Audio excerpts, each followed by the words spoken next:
nominees for being here. You know, we've heard from a lot of nominees who've come before this committee from this administration a lot about equity and about fairness being top priorities in today's DoD. But I have to say, that just doesn't seem to bear out to be the facts.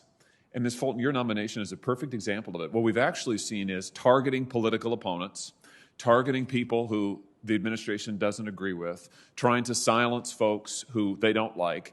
Clearly, it's a priority for this administration because they've been focused on that rather than doing things like, managing the evacuation from Afghanistan, where we have, let me remind this committee yet again, 13 service members dead, hundreds of civilians dead, potentially thousands of Americans left behind enemy lines. Why?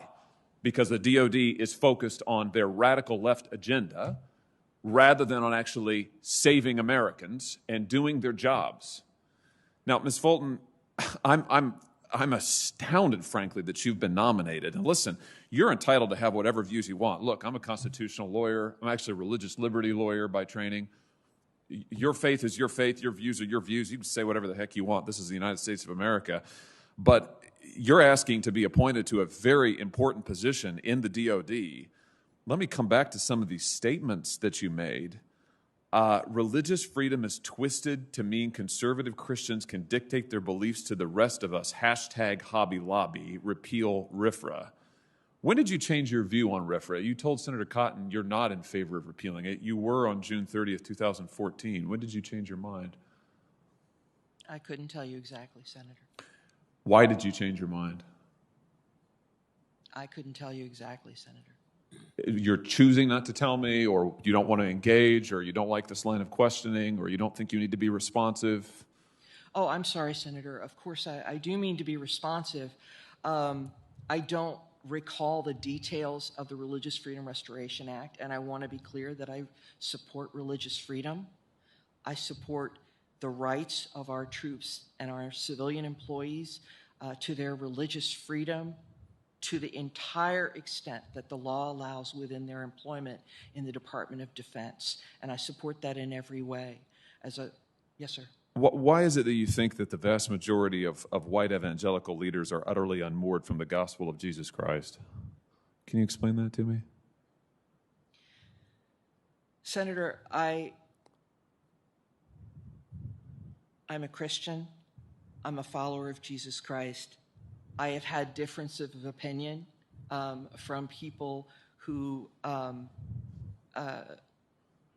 don't believe in full equality for all. But I will say it is wrong. It was wrong for me in that moment, and I believe it is always wrong to tarnish an entire group of people with the beliefs or actions of one or a few. And for that, I apologize.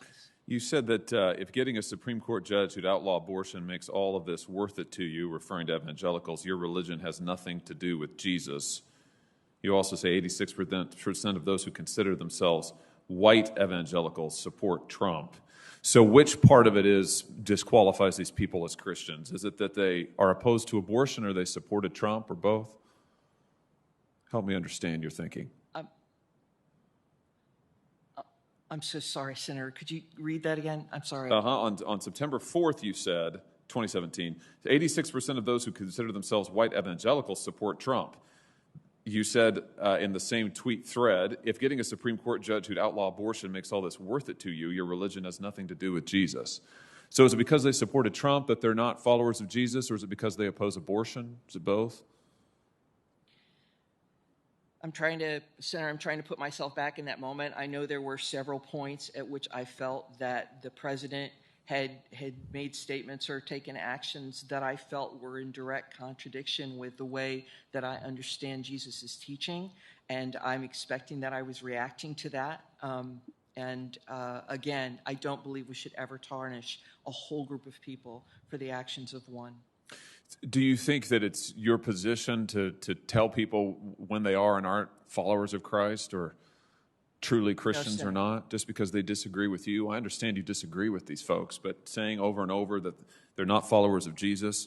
You cited Matthew 23 on August 29th, 2017, when you said the vast majority of white evangelical leaders are utterly unmoored from the gospel of Jesus Christ. Matthew 23 applies. You remember what you meant by that? Maybe a reference to the brood of vipers. That's Matthew 23. Yes, Senator. Senator, none of what I've ever expressed on social media was intended to silence others. I believe there's a free expression of beliefs there, but I do believe that I apologize for statements at any time when I tarnished a whole group of people for the actions or statements of one or a few. And, Well, it's clearly meant to denigrate others. Listen, my time has expired. I just have to say, Ms. Fulton, it's not one statement. It's multiple statements over multiple years, running from 2014 through 2018. I mean, years.